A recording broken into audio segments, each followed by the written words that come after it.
First of all, welcome to the course on multimodal distributed open journey planners developed as a part of Interact project named Open Journal Planner for Danube region. My name is Tomislav Ervelic, and today I will give you a lecture on the topic of Introduction to Multimodal Distributed Open Journey Planners, a general overview. So, here is the content of today's presentation. We will give a short introduction on the journey planners, then we will move on to legislative frameworks and say something about how to link the travel information. Then we will say something about the possible system architectures. Further on, we'll give an example of a pilot project, and in the end, we will conclude with the presentation. What are the journey planners? The journey planner is a search engine used to find a route which is shortest based on some criteria between two or more designated points of interest. These points are usually start and end of a trip, which we then call a journey. So most of us already use some form of journey planner, for example the Google Maps, which help us to determine the journey between our origin and destination. Why we are so focused on journey planners? Because there are 100 million cross-border trips per year by EU residents, and there are several 100 million cross-border trips by international tourists, which all need to use some form of journey planner to determine their journey, so their trips. The predictions for EU are the increase in passenger transport in 30% by 2030 and 50% by 2050. So the journey planners will have even more important role in the future years. What are the problems in transport systems connected to the journey planners? First of all, public transportation infrastructure is not equally developed in all EU member countries. In Western EU countries, the public infrastructure is more developed and has more advanced journey planners, which cover some multimodal aspects of planning. For example, they cover the rail, the bus, the bike, the e-scooter, and you can plan a trip using either of these transport modes. While in the other countries, some other countries, the infrastructure is not equally developed, as well as the services. Another problem is the urban environments, where the overcapacity of infrastructure causes transport delays. We are all aware of traffic congestions that usually occur in rush hours due to the overcapacity of the infrastructure. The solution to such problem would be either a construction of a new transport infrastructure or the better control of traffic, which then encourages the use of intelligent transport system applications. Another problem are in the rural areas, where public transport infrastructure is often underdeveloped due to the economic unprofitability.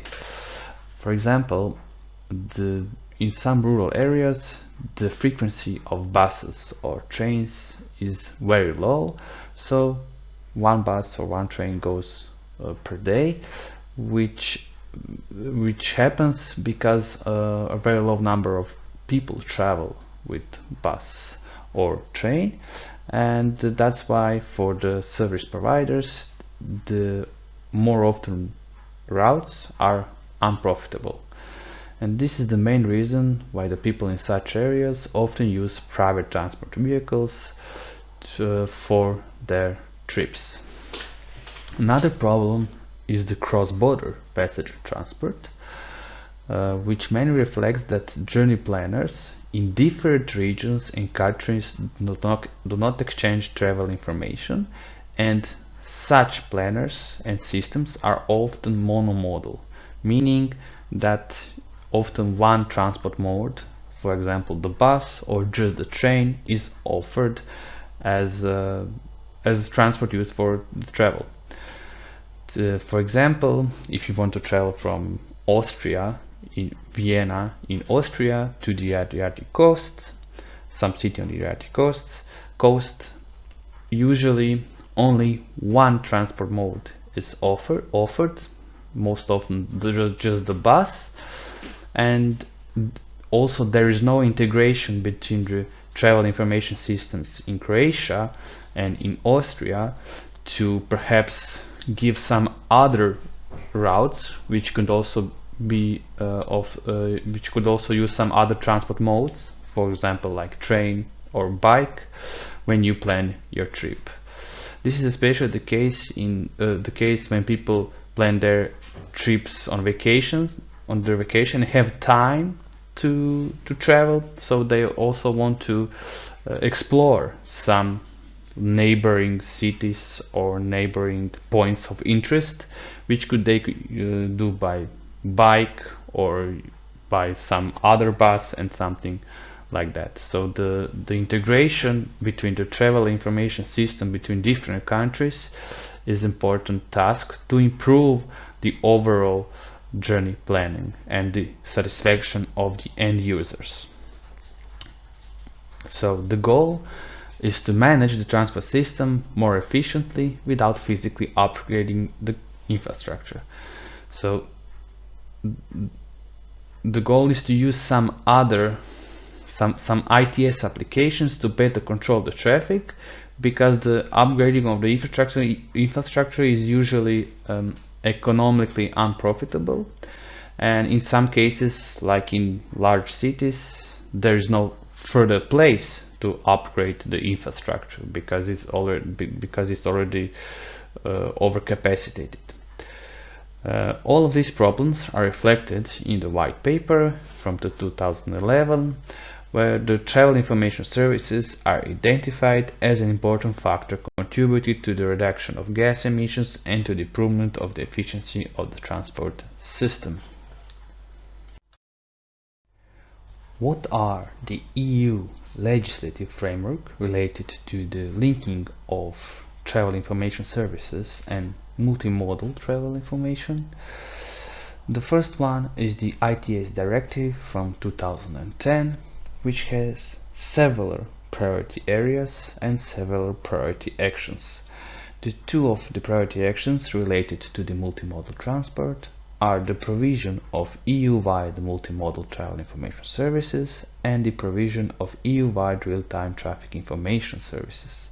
So we see that the ITS directive is also focused on the provision of the EU-wide multimodal travel information services in real time, which is important fact that contributes to the overall better usage of journey planners. Another important regulation is the delegated regulation from 2017, which lists specifications for multimodal information services to be made available across the EU. It also defines rules for the accessibility, exchange and reuse of travel and traffic data, and it is targeted to transport authorities, transport operators, infrastructure managers or transport on-demand service providers. It basically focuses on the standardization of multimodal information and standardization of the exchanges between the travel information services, so that all of the new or current travel information services can use this standardized approach to exchange the data, and this will help to integrate the travel information services between different countries more efficiently. Not only different countries but also the regions. And here is the whole text about the delegated regulation that is focused on the multimodal travel information. So the linking of services means that connection of local, regional and national travel information systems which are interlinked via technical interfaces to provide routing results or other application programming interfaces results based on static and or dynamic travel and traffic information. How to link travel information with the highlight on the multimodal part. The idea is to link travel information services across national and regional borders into the one central travel information system. As we already told, travelers often want to connect multiple modes of transportation to get to their destination, especially, for example, if they are on vacation and have time to do so because they want to visit some points of interest near their routes, and such transport mode could be bus, rail, metro, subway, train, bike, e-scooter, cart, etc. In the EU, there is a problem of large number of services for providing multimodal information, which is usually restricted to certain regional or national regions, and also the multimodal solution should not be limited to a specific line of transport, while some regions have specific mobility requirements. As a consequence, travelers often have to visit several travel information sites to determine a travel schedule or use one transport mode for long distance travel, such as rail or airplane. For example, if you want to plan a trip from Zagreb in Croatia to some village near Vienna in Austria, there is only a direct line from Zagreb to Vienna, for which you can use a rail or airplane or bus. There are no alternative routes, or more precisely alternative multimodal routes that you can use. And the other problem is that when you come to the Vienna, you also have to look for the travel information site or system that's located in Vienna to travel from Vienna to the village near Vienna, because there is no direct link from Zagreb to that village. So here also the problem of the language used for such travel information systems arises, and generally this should be avoided. There are two basic system architectures used to link travel information from different local journey planners. The first one is single central travel information service, showed on this figure, where the central travel information service would cover some large geographical area, and the characteristics of such system would be a setup of data exchange and integration process. This means that there needs to be a format of data exchanged, so data that the local journey planners are sending needs to be in some format, and such data need to be integrated in the central place. So there needs to be integration process. All of the data, so from the local journey planners, stops, routes, exchange points, points of interest, etc., are stored in a single database at this central point. So the data made available in local systems over a common format, so this is related to the data exchange process, and on the regular basis, for example, daily or weekly. But here the problem of up-to-date data, or the problem of real-time data occurs, because usually the schedules in local journey planners tend to frequently change. For example, if some bus or train is late, then the complete schedule is different, and that's why when the schedule changes, it needs to be updated also in the central repository, so at the central place. And the local journey planners in reality do not update the data at the central repository as often, so this could be the problem. Another problem here is the ownership of the data, because the data of some local journey planners are private and they do not want to share it with the other local journey planners. Another approach is the distributed travel information service, as shown in the figure 2. For example, each country could have its own local journey planners, and to plan a route from one country to another, the journey planners in that route need to communicate between each other. So there is no data exchange, there is only exchange of results. So the specifications or the characteristics of such architecture are the following.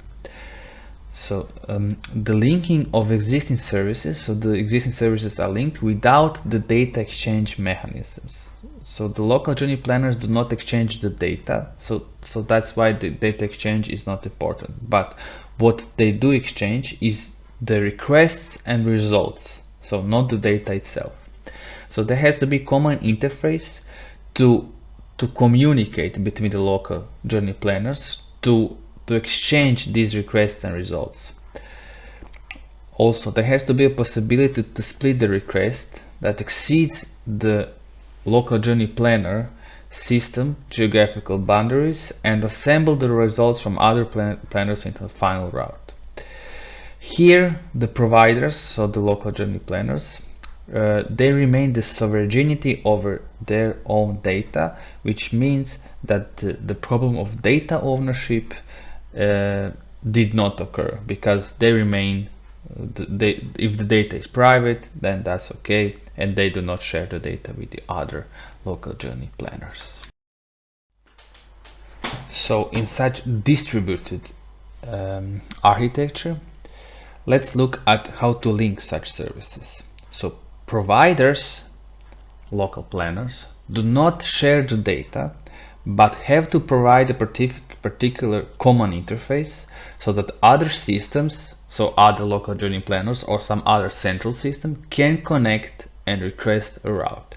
We call that interface Application Programming Interface, or API. So basically, API is a set of methods that are used for the communication between various systems, and in this case for the communication between different local journey planners and or central system. Here is the example of how the APIs are used.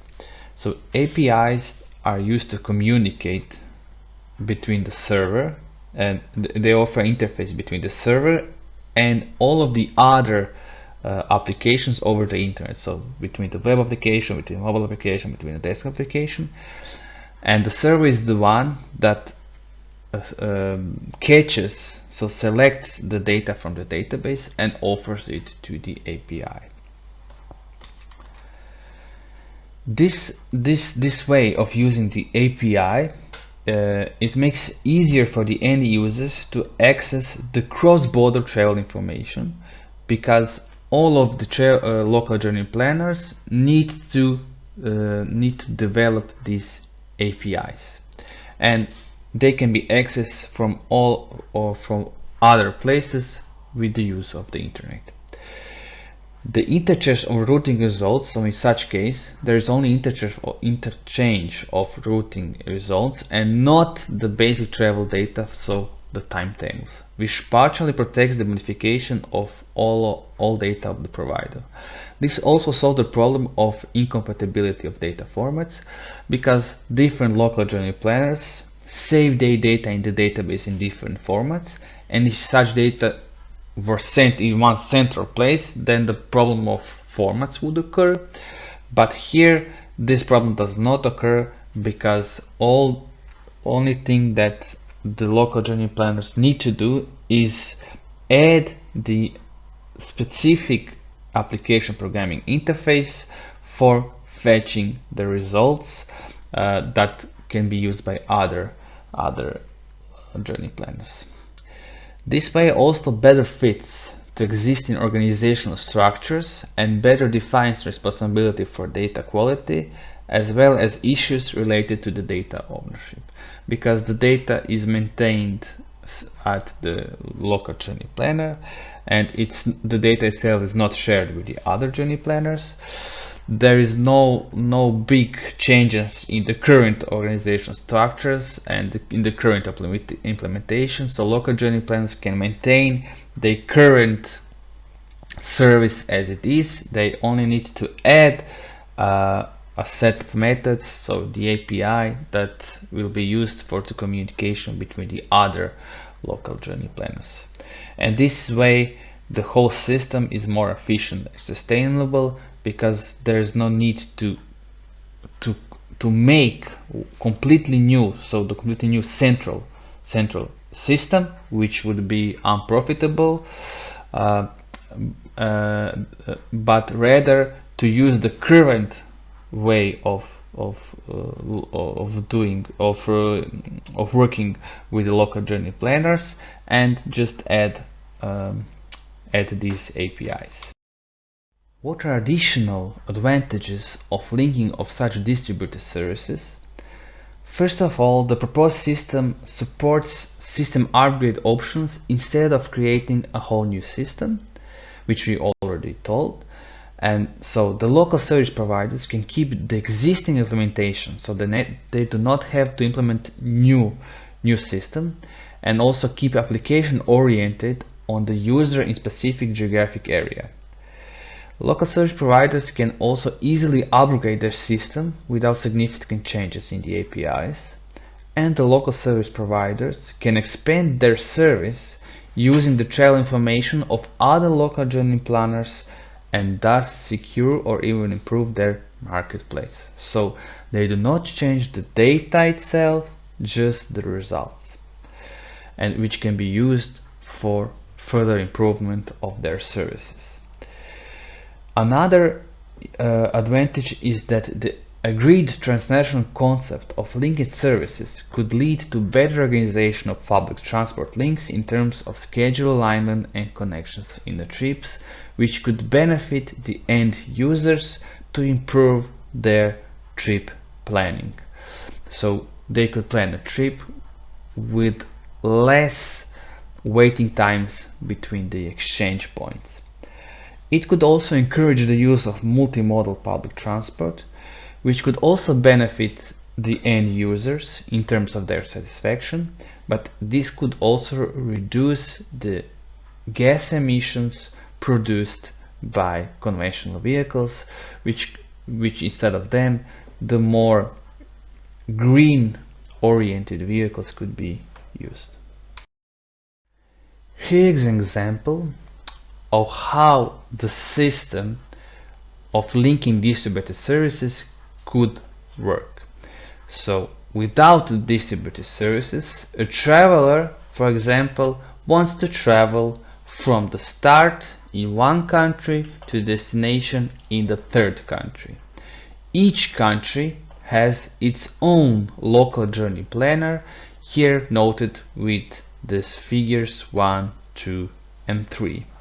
So to plan its trips, the traveler needs to plan the trip from the start to the first exchange point between the local journey planners.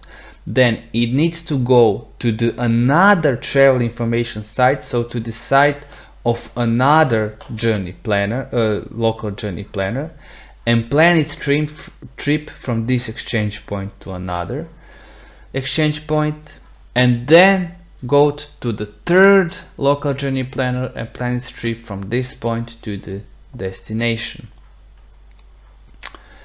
This is time consuming and often very confusing for the traveler.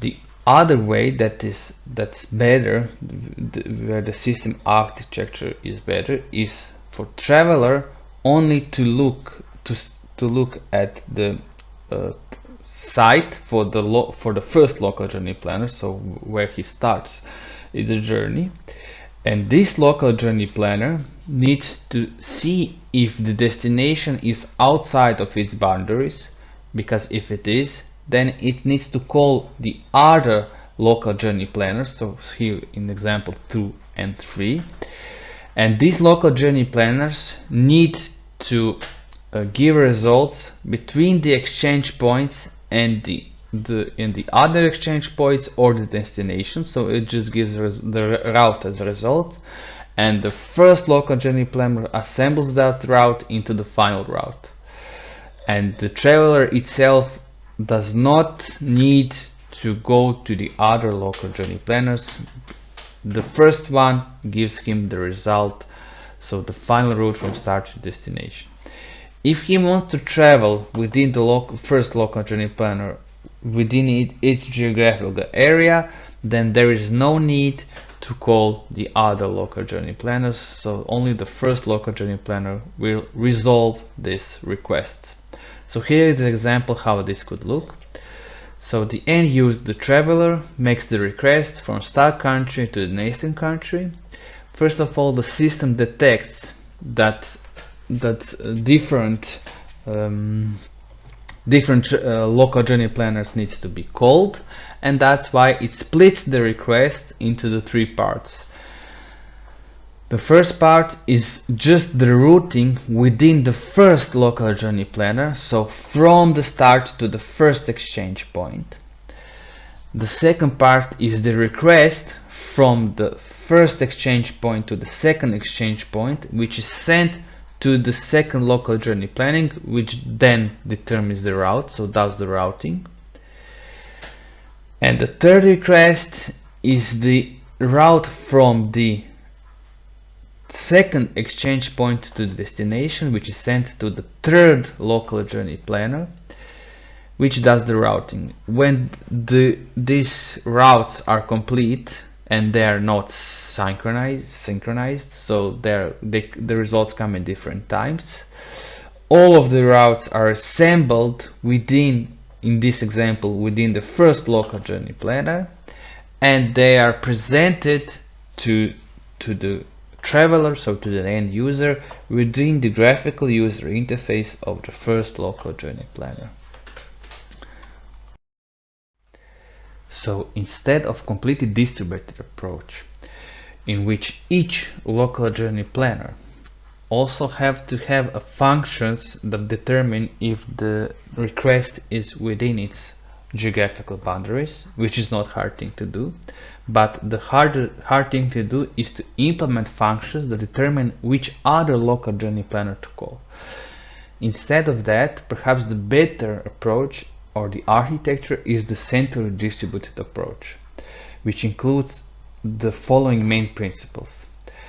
It divides the international travel requests into smaller requests to be handled by local journey planners. So if the local journey planner detects that the request is out of its boundaries, it sends the request to the central node, which solves this request. It also has to define the exchange points. The exchange points are points between the local journey planners, and it also has to gather the results of local journey planners into one final route. So this would all be done in the central part. The architecture of such system could be the following. So there would be a central node that exchanges information between the international routing service, which will be described in the following sentences, and the local journey planner using APIs, and concatenates the received routes to obtain the entire trip.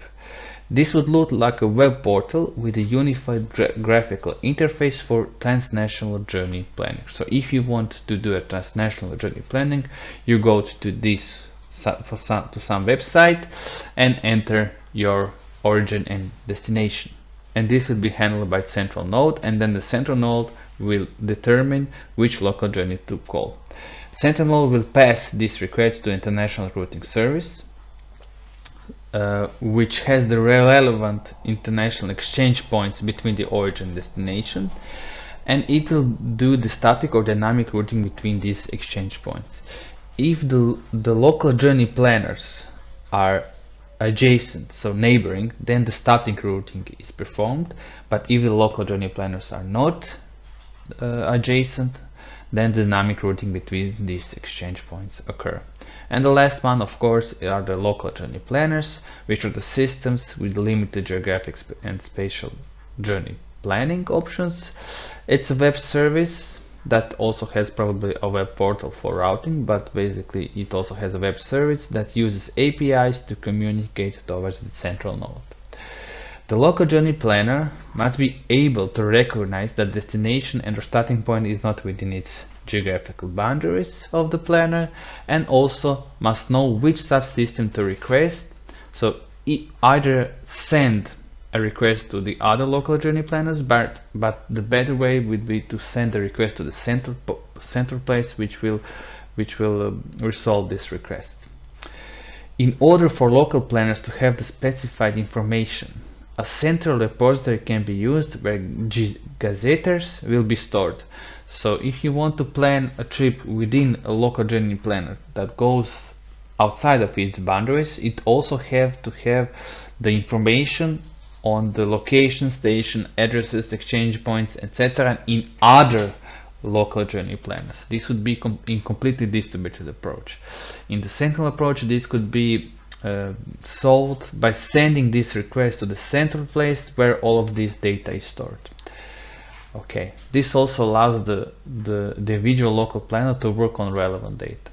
But here also the problem of language occurs, because different stations and locations and addresses are differently spelled and written in different languages.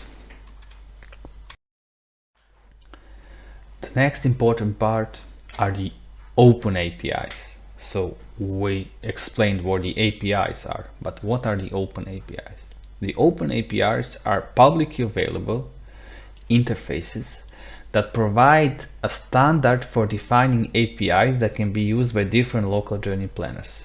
So instead of using or defining separate APIs by each local journey planner to communicate with each other local journey planner, so instead of having a lot of different APIs basically for the same things developed by each of the local journey planner, there is an idea or the goal to standardize these APIs in a way that each local journey planner has to follow a set of methods. So it has to implement a set of methods that the other local journey planners can also use by just looking at the documentation of the open APIs. So the goal is to have one channel to exchange all information. So exchange information in standardized formats. So to force each local journey planner to implement the APIs in standardized way that each other local journey planner or central node can use. This open APIs is supported by other standards, which are, for example, the identification of fixed objects in public transport, network and timetable exchange, service interface for real-time information, and public transport reference data model. The important part of linking services with such open API is that information on all supported transport modes, the important part is information on supported transport modes per local journey planner. The second is information about the lines and stops, and the third is information on the exchange points between the local journey planners.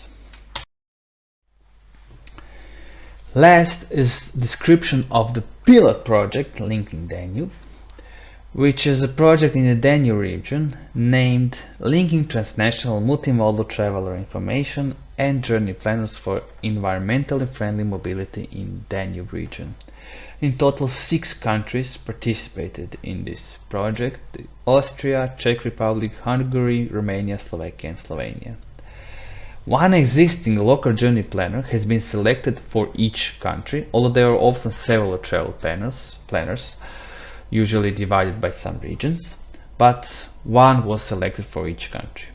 Some planners supported multimodal travel and some did not. The project analyzed 2 cases: So the remote routing, where countries of destination and origin did not share a border, and neighboring case, where countries of destination and origin shared the border. Example of this use cases. So there are two use cases for remote journey planning, where the countries are not do not share a border, and there are 5 cases of neighboring journey planning. And these pilot projects as a result indicated the viability of using distributed local journey planners for planning the journey of the end users. And to conclude, the linking of distributed local journey planner has the following important parts. So it exchanges only the routing results and not the data itself, which helps to maintain the data more efficiently and keep the sovereignty of the provider's data. It also establishes a standardized open APIs that each current or future local journey planner has to implement to communicate with the central system or another local journey planner. And it also helps end users to easier plan their trips and lead to more sustainable transport systems. Thank you very much for your attention.